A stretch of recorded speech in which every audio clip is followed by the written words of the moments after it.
Doctor ہونے کی وجہ سے میرا تعلق گھاٹ گھاٹ کے لوگوں سے رہا ہے۔ ان سے ملنے کا اور انہیں قریب سے جاننے کا اتفاق بھی رہا ہے۔ ایسے ہی کرسچن نرس سے بات چیت رہی۔ ان دنوں میری نائٹ ڈیوٹی تھی اور normally wards admission night duty میں بہت کم ہی لوگ ہوا کرتے تھے۔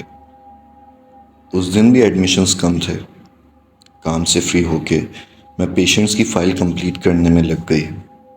اس فلور پہ میرے ساتھ ایک میل نرس اور ایک فیمیل نرس کے علاوہ اسٹاف کا کوئی اور بندہ نہیں تھا۔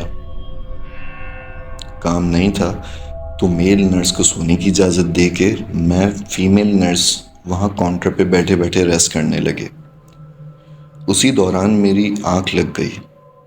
پتہ نہیں کتنا ٹائم ہوا ہوگا، مجھے سوئے ہوئے ایک زبردست جھٹکے نے مجھے اٹھایا۔ مجھے لگا کوئی ایمرجنسی ہوئی ہے، بٹ دور دور تک کوئی نہیں تھا۔ سسٹر بھی سوئی ہوئی تھی۔ ڈر کے مارے میں نے اسے جا کے اٹھا دیا۔ وہ یہ سن کے زیادہ حیران نہیں ہوئی۔ اس نے کہا، یہاں اکثر ایسے عجیب باتیں ہوتی رہتی ہیں۔ تب اس نے بتانا شروع کیا کہ کچھ عرصے پہلے ایسے ہی نائٹ ڈیوٹی تھی۔ میں اور ڈاکٹر فائلز میں بزی تھے کہ کسی چھوٹے بچے کے زور زور سے رونے کی آواز آنے لگی۔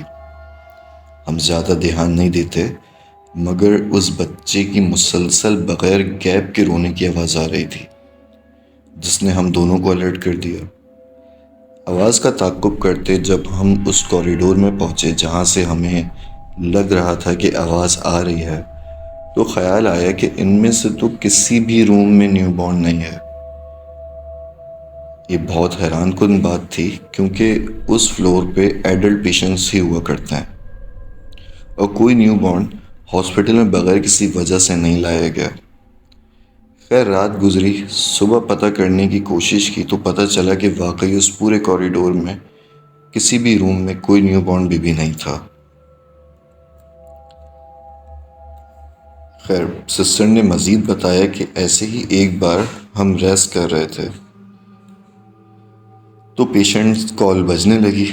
ہڑبڑا کر آنکھ کھلی تو دیکھا کال بورڈ پہ اس روم کی لائٹ آن تھی جو روم ریئرلی کھلتا ہے، اور اس دن اس روم میں کوئی پیشنٹ ایڈمٹ نہیں تھا۔ ہم میں سے کسی بھی اس روم میں جانے کی ہمت نہیں ہوئی۔ پھر اکثر ایسے ہی ہونے لگا۔ باتوں کا سلسلہ چلا تو اس نے مزید بتایا کہ کچھ عرصے پہلے میں اپنے گاؤں گئی۔ وہاں گئے مجھے 2 دن ہی ہوئے تھے کہ مجھے ہاسپٹل سے کال آنے لگی کہ دوسری اسٹاف کے ساتھ ایمرجنسی ہو گئی ہے، وہ چھٹی پہ چلی گئی ہیں، شارٹیج ہے اسٹاف کی، آپ ری جوائن کر لیں، بعد میں آپ کو کمپنسیٹ کر دیں گے۔ غصہ تو بہت آیا، مگر ڈیوٹی تھی، مجبوری تھی، تو مجھے جانا پڑا۔ مجھے بس اسٹاپ کی طرف جس راستے سے جانا ہوتا تھا وہ کافی سنسان جگہ تھی۔ رات میں تو کیا، دن میں بھی وہاں کوئی کبھی کبھار ہی نظر آتا تھا۔ خیر میں اپنے راستے جا رہی تھی کہ راستے میں ایک عورت کو کھڑا دیکھا۔ وہ عورت معمول سے زیادہ لمبی اور ٹپیکل گاؤں والی ڈریسنگ کی ہوئی تھی۔ کالے رنگ کا گھاگھرا اور قمیض تھی، اس پہ بڑی سی کالی چادر جس سے چہرے کا زیادہ تر حصہ چھپا ہوا تھا۔ میں اسے قریب سے گزری تو ایسے ہی سلام کہتے ہوئے اس کی شکل پہ نظر پڑی تو خلاف معمول اس کی آنکھیں بہت بڑی بڑی لگیں، جس میں سفید حصہ کم اور کالا حصہ زیادہ تھا۔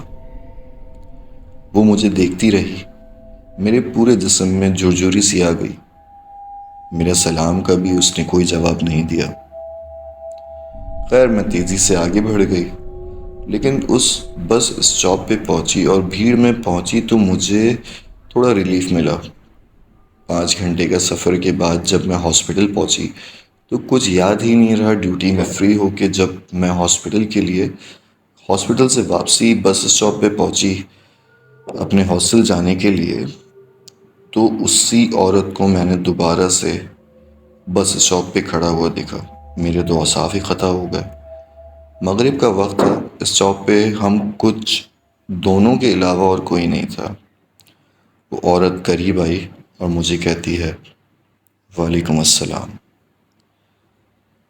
بس یہ سننا تھا کہ میں نے اس جانب تقریباً بھاگنا ہی شروع کر دیا جہاں ایک دو دکانیں تھیں اور اس پہ لوگ بھی موجود تھے۔ میں نے مڑ کے جب اس شاپ کی جانب دیکھا تو وہاں اس عورت کا کوئی نام و نشان نہیں تھا۔ سسٹر کے یہ واقعات سن کے میرے تو رونگٹے ہی کھڑے ہو گئے۔ یقیناً یہ سٹوری آپ کو بھی پسند آئی ہوگی۔ اگر آپ کو پسند آئی ہے تو چینل کو لائک، سبسکرائب اور شیئر ضرور کیجیے گا۔